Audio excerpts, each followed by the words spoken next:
بسم الله الرحمن الرحيم.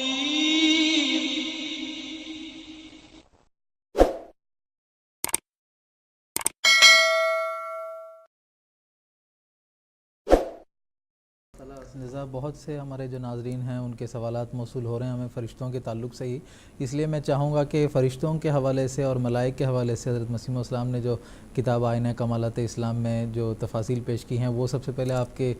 کی خدمت میں پیش کر دیتے ہیں تاکہ بہت سے جو شبہات ہیں ان کا ازالہ ہو سکے۔ تو میں محترم مولانا زین الدین صاحب حامد سے یہ درخواست کرنا چاہوں گا کہ ملائک کے وجود کے حوالے سے کتاب آئینہ کمالات اسلام میں حضرت مسیح موعود السلام نے جو تفاصیل پیش کی ہیں وہ ہمارے ناظرین کو بتائیں۔ بسم اللہ الرحمن الرحیم۔ قبل اس کے کہ میں حضرت اقدس مسیح موعود علیہ السلام کا جامع اقتباس آپ کی خدمت میں پیش کروں، اس سے پہلے بعض تمہیدی باتیں بطور تمہید بعض باتیں عرض کرنا چاہتا ہوں۔ اللہ تعالیٰ نے اس عالم کے احسن طور پر کاروبار کے چلانے کے لیے دو نظام جاری کیے ہیں، ایک ظاہری نظام ہے اور دوسرا باطنی نظام جو فرشتوں کے متعلق ہے۔ جیسا کہ ابھی مولانا حمید کوثر صاحب نے تفصیل سے بتا دیا ہے کہ فرشتے دراصل ایمانیات کا حصہ ہیں۔ اللہ تعالیٰ پر ایمان لانے کے بعد فرشتوں کو پر ایمان لانا ضروری قرار دیا ہے۔ ایک مسلمان نہیں ہو سکتا اسلامی نقطہ نظر سے جب تک وہ ملائکہ کے وجود پر ایمان نہیں لاتے۔ تو اسلام نے یا ملائکہ کا وجود اس زور سے تسلیم کیا گیا ہے، خدا تعالیٰ کے بعد کثرت کے ساتھ اس کا ذکر پائے جاتے ہیں۔ بہت سے مذاہب ایسے ہیں اگرچہ اس کے وجود دنیا میں ابھی نہیں ہے، لیکن آثار قدیمہ سے بھی پتہ چلتا ہے ان میں بھی فرشتوں پر ایمان موجود تھا۔ اور اسی طرح موجودہ جو اہم مذاہب ہیں کہ یہودی ہے، عیسائی ہے اور مسلمان ہیں، ہندو ہیں، اسلام ہے، ان سب مذاہب میں بہت ہی تفصیل کے ساتھ شد و مت کے ساتھ اس کا ذکر موجود ہے، نہایت صفائی کے ساتھ فرشتوں کے وجود کا ذکر موجود ہے۔ حضرت اقدس مسیح موعود علیہ السلام جو اس زمانے میں حکم عدل کے طور پر مبعوث ہوئے ہیں اور مسلمانوں کے عقائد اور نظریات بلکہ تمام مذاہب کے عقائد و نظریات کی اصلاح کے لیے آپ مبعوث ہوئے ہیں۔ آپ نے جس طرح دیگر تمام علمی مضامین پر آپ نے سیر کن بحث کی ہے، اسی طرح فرشتوں کے وجود پر بھی بہت تفصیل کے ساتھ آپ نے اپنی معرکۃ الآراء 2 کتابوں میں توضیح مرام اور آئینہ کمالات اسلام میں اس کا تفصیل سے حضور نے ذکر فرمایا ہے۔ اور قرآن کریم سے پتہ چلتا ہے فرشتے اللہ تعالیٰ کی مخلوق ہیں، تو بظاہر ہمیں اپنی آنکھوں سے نظر تو نہیں آتے، لیکن اس کے اثرات سے ہم یقین کر سکتے ہیں۔ اور انسان اور فرشتوں میں ایک تو بنیادی فرق یہ ہے، انسان کو اللہ تعالیٰ نے اختیار دیا گیا ہے،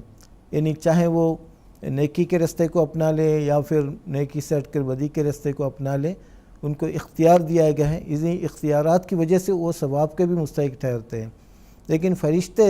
جس فطرت پر وہ پیدا کیے گئے اسی فطرت پر رہتے ہیں۔ ان کے بارے میں اللہ تعالیٰ فرماتا ہے لا یعصون اللہ ما امرہم ویفعلون ما یؤمرون، جو کچھ ان کو حکم دیا جاتا ہے اس کی وہ خلاف ورزی نہیں کرتے، ویفعلون ما یؤمرون، جو ان کو حکم دیا جاتا ہے وہ اسی کو بجا لاتے ہیں۔ اور فرشتے جیسا کہ میں نے بتایا ہے یہ اللہ تعالیٰ کی مخلوقات میں سے ہیں، اور یہ ایک ایسی روحانی مخلوق ہے جو بندوں کو ان کے اپنی آنکھوں سے نظر نہیں آ سکتی۔ جس وقت ان عام آنکھوں سے نظر آتے ہیں یہ اس وقت اپنے اصل وجود کے بجائے غیر وجود میں ہوتے ہیں۔ گویا فرشتوں کو دیکھنے کے لیے یہ ظاہری آنکھیں کافی نہیں ہوں گی بلکہ روحانی آنکھوں کی ضرورت ہوتی ہے۔ چنانچہ اللہ تعالیٰ فرماتا ہے وَلَوْ جَعَلْنَاهُ مَلَكًا لَجَعَلْنَاهُ رَجُلًا وَلَلَبَسْنَا عَلَيْهِمْ مَا يَلْبِسُونَ۔ جب انبیاء علیہ السلام مبعوث ہوتے ہیں، بعض لوگ یہ کہتے ہیں کہ یہ انسان کیوں مبعوث ہوئے ہیں، فرشتے کیوں نہیں آئے؟ تو اللہ تعالیٰ اس کا جواب میں فرماتا ہے یہ لوگ کہتے ہیں کہ فرشتے کیوں نہیں اترتا، لیکن اگر فرشتہ آ جائے تو آدمی کی شکل میں ہی آئے گا اور بات وہیں رہے گی، اور اگر آدمی کی شکل میں آئے گا تو بات مشتبہ رہے گی کہ آدمی ہے یا فرشتہ۔ تو یہ یاد رکھنا چاہیے کہ فرشتے نہ نر ہے نہ مادہ۔ قرآن کریم سے پتہ لگتا ہے فرشتے 3 قسم کے ہوتے ہیں، وہ جو اللہ تعالیٰ کی صفات ظاہر کرنے والے ہیں، وہ جو اللہ تعالیٰ کے مددگار اور خدا کے مقرب ہیں، اور وہ جو مختلف کاموں پر متعین ہیں۔ اور ان کی تعداد بھی لا تعداد ہے، کوئی اس کا تعین نہیں کر سکتا کہ قرآن کریم خود اس بات کو بیان کیا ہے، فرمایا وما یعلم جنود ربک الا ہو، کہ اللہ تعالیٰ اس فرشتوں کی تعداد کا اندازہ اللہ تعالیٰ کے سوا اور کوئی نہیں کر سکتا۔ اب دیکھیں فرشتوں کا وجود اگرچہ وراء الورا ہے، نظر تو نہیں آتا ظاہری آنکھوں سے، لیکن وہ مختلف شکلوں میں انسان کی مدد کے لیے آتا ہے، یعنی قرآن کریم میں اور اسی طرح احادیث میں بھی بعض واقعات ایسے ملتے ہیں، قرآن مجید کی بعض آیات میں اس کے اشارے پائے جاتے ہیں۔ ایک واقعہ میں آپ کی خدمت میں پیش کرنا چاہتا ہوں کہ حضرت اقدس رسول اللہ صلی اللہ علیہ وسلم نے فرمایا کہ بسا اوقات جبریل انسانی شکل میں متمثل ہو کر آتا ہے اور آپ کو کلام الہی سناتا ہے، اور ایک شخص صحابی دحیہ کلبی کا نام آتا ہے،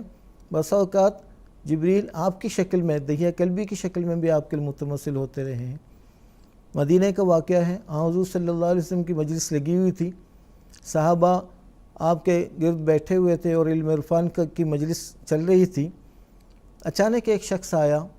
صحابہ روایت کرتے ہیں اس میں سفر کے کوئی آثار نہیں تھے، ایسا نہیں لگ رہا تھا کوئی مسافر ہے، لیکن کوئی اس کو پہچانتا بھی نہیں تھا کہ آپ آئے اور حضور صلی اللہ علیہ وسلم کے سامنے بیٹھ گئے، دوزانے ہو کر بیٹھ گئے اور بعض سوالات کیے، مل اسلام، مل ایمان، مل احسان وما متسا جیسے سوالات کیے۔ حضور اس کے جوابات ارشاد فرماتے رہے اور ہر بار یہ فرمایا صدقتا صدقتا، آپ نے بالکل صحیح جواب فرمایا، بالکل صحیح جواب فرمایا۔ جب یہ مجلس ختم ہوئی، سوال و جواب کے سلسلہ ختم ہوا اور وہ شخص اٹھ کر باہر چلے گئے، حضور نے پوچھا صحابہ سے کہ پتہ ہے یہ کون تھا؟ صحابہ نے حسب معمول یہ جواب دیا، اللہ و رسولہ اعلم، اللہ بہتر جانتا ہے، یہ رسول بہتر جانتے ہیں۔ حضور نے فرمایا وذاک جبریل اتاکم لیعلمکم دینکم، وہ جبریل تھے جو تمہیں دین سکھانے کے لیے آئے ہوئے تھے۔ بعض صحابہ جلدی جلدی باہر چلے گئے دیکھنے کے لیے، وہ جبریل کو دیکھنے کے، لیکن کچھ بھی نہیں تھا۔ تو اس واقعے سے پتہ چلتا ہے کہ جبریل علیہ السلام جو وحی لے کر آنے والے فرشتوں میں سے ہیں، تو آپ اپنے تاثیرات کے ذریعے سے اور مختلف طریقے سے انسان کی مدد کرتے ہیں اور انبیاء علیہ السلام کے ساتھ اللہ تعالیٰ کا رابطہ پیدا فرماتا ہے، تو آپ انسانی شکل میں متاثر ہو کر آ جاتے ہیں۔ اس قسم کی بعض مثالیں مل جاتی ہیں، اور خاص طور پر ملائکہ کے کاموں میں سے اہم ترین کام کہ اللہ تعالیٰ وحی بندوں تک پہنچانا ہے، کیونکہ انسان اللہ تعالیٰ کے ساتھ ہم کلام ہوتا ہے، اور دو تین طریقے سے، ما کان لبشر ان یکلمہ اللہ الا وحیا او من وراء حجاب او یرسل رسولہ فیوحی الیہ ما یشاء، یعنی کسی بشر کے لیے ممکن نہیں کہ اللہ تعالیٰ کے ساتھ ہم کلام ہو۔ تین صورتیں بتائی گئی ہیں، یا وحی کے ذریعے،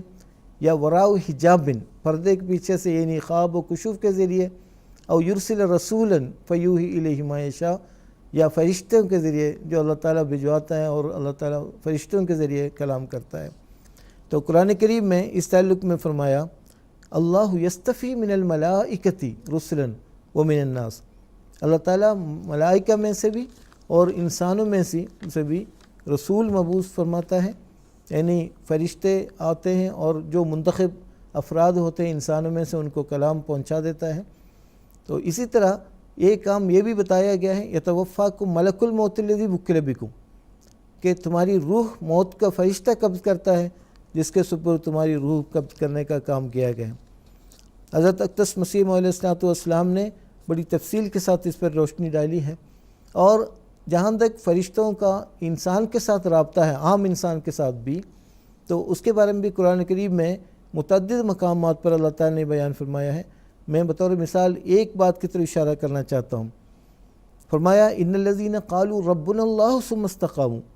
یقیناً وہ لوگ جو اللہ تعالیٰ کی ربوبیت کا اقرار کرتے ہیں، کہ وہ کہتے ہیں کہ اللہ تعالیٰ ہمارا رب ہے، پھر اس پر استقامت اختیار کرتے ہیں، تو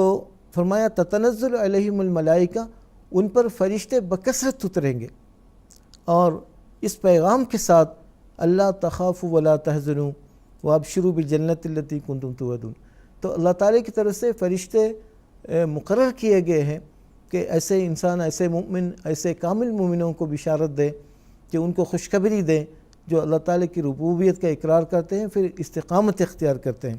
اس قسم کی بہت ساری آیات ہمیں نظر آتی ہے۔ میں زیادہ تفصیل میں نہ جاتے ہوئے حضرت اقدس مسیح علیہ السلام کا ایک جامع اقتباس اس لیے میں پیش کرنا چاہتا ہوں۔ حضرت اقدس مسیح علیہ السلام فرماتے ہیں،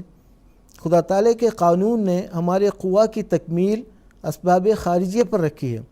اور انسانی فطرت اسباب خارجیہ سے مستثنی نہیں۔ اگر غور کریں تو پتہ چل جائے گا کہ انسان اپنے تمام حواس، تمام قوا، تمام طاقتوں کی تکمیل کے لیے خارجی امداد کا محتاج ہے۔ اسی طرح انسان کی روحانی تکمیل اور روحانی اغراض کے لیے بھی اللہ تعالیٰ نے ایسا انتظام کیا ہے کہ دونوں انتظام ایک ہی طرز پر واقع ہو کر ثانیہ واحد پر دلالت کرتے ہیں۔ ظاہر ہے کہ جس حکیم مطلق نے ظاہری انتظام کی یہ بنا ڈالی ہے اور اسی کو پسند کیا ہے، اجرام سماوی اور عناصر وغیرہ اسباب خارجیہ کے اثر سے انسان کے ظاہری اجسام، قوا اور حواس کی تکمیل ہو، اسی حکیم قادر نے ہماری روحانیت کے لیے بھی یہی انتظام پسند کیا ہوگا، کیونکہ وہ واحد لا شریک ہے اور اس کی حکمتوں اور کاموں میں وحدت اور تناسب ہے۔ سو وہ اشیاء خارجیہ جو ہماری روحانیت پر اثر ڈال کر شمس، قمر اور عناصر کی طرح جو اغراض جسمانی کے لیے ممد ہیں، ہماری اغراض روحانی کو پورا کرتی ہیں، اور انہی کا نام ہم ملائکہ رکھتے ہیں۔ پس اس سے وجود ملائکہ کا بوجہ اصل ثابت ہوتا ہے، اور گو انسان اس کی کنہ سے واقف نہیں ہے، لیکن اجمالی طور پر قانون قدرت کے توافق اور اتحاد پر نظر کر کے ان کا وجود ہمیں ماننا پڑتا ہے۔ جیسے ہم نے ظاہری قانون کو مان لیا ہے، تو پھر کیا وجہ ہے کہ ہم اسی طرز اور طریق پر باطنی قانون کو تسلیم نہ کریں؟ بے شک ہمیں باطنی قانون بھی اسی طرح قبول کرنا پڑے گا جس طرح ہم ظاہری قانون کو تسلیم کرتے ہیں۔ یہی سر ہے کہ اللہ تعالیٰ نے اپنی کتاب عزیز میں بعض جگہ ان دونوں قوانین کو مشترکہ الفاظ میں بیان کر دیا ہے، جیسا کہ وہ فرماتا ہے وَالذَّارِيَاتِ ذَرْوًا فَالْحَامِلَاتِ وِقْرًا فَالْجَارِيَاتِ يُسْرًا فَالْمُقَسِّمَاتِ أَمْرًا، یعنی ان ہواؤں کی قسم ہے جو سمندروں اور دوسرے پانیوں سے بخارات کو ایسے جدا کرتی ہے جو حق جدا کرنے کا ہے، پھر ان ہواؤں کی قسم ہے جو ان کو بخارات کو حملدار عورتوں کی طرح اپنے اندر لے لیتی ہیں، پھر ان ہواؤں کی قسم ہے جو بادلوں کو منزل مقصود تک پہنچانے کے لیے چلتی ہے، پھر ان فرشتوں کی قسم ہے جو درپردہ ان تمام امور کے منصرم اور انجام دہ ہے۔ یعنی ہوائیں کیا چیزیں اور کیا حقیقت رکھتی ہے جو خود بخود سمندروں سے بخارات کو اٹھائیں اور بادلوں کی صورت بنا دیں اور عین محل ضرورت پر جا کر برساوے اور مقسم امور بنے، یہ تو درپردہ وہ ملائک کا کام ہے۔ تو خدا تعالیٰ نے ان آیات میں بادلوں کے برسنے کا سبب بتایا اور بیان فرمایا، کیونکہ پانی بخار ہو کر بادل اور ابر ہو جاتا ہے، اور پھر آخری فکرے میں حقیقت کھول دیا اور ظاہر کر دیا کہ کوئی ظاہر بھی یہ خیال نہ کرے کہ صرف جسمانی علل و معلولات کا سلسلہ نظام ربانی کے لیے کافی ہے، بلکہ ایک اور سلسلہ علل و روحانیہ کا اس جسمانی سلسلے کے نیچے ہے، جس کے سہارے سے یہ ظاہری سلسلہ جاری ہے۔ پھر الغرض حضرت اقدس مسیح علیہ السلام فرماتے یہ جو فالمدبرات امرن کے نیچے شرح کی ہے، یعنی دراصل ملائکہ، اس سے مراد ملائکہ جو مدبر عالم ہے، یعنی بظاہر نجوم اور شمس و قمر اور عناصر وغیرہ اپنے اپنے کام میں مشغول ہیں، مگر در حقیقت وہ مدبر ملائکہ ہی ہے۔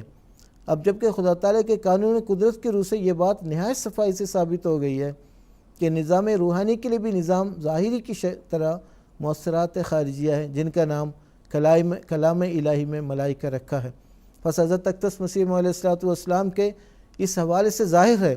کہ چونکہ اللہ تعالیٰ واحد لا شریک ہے اور اس کی حکمتوں اور کاموں میں وحدت اور تناسب ہے، سو وہ اشیاء خارجیہ جو ہماری روحانیت پر اثر ڈال کر شمس، قمر اور عناصر کی طرح جو اغراض جسمانی کے لیے ممد ہیں، ہماری اغراض روحانیت کے لیے کو پوری کرتی ہے، انہی کا نام ملائکہ رکھا گیا ہے۔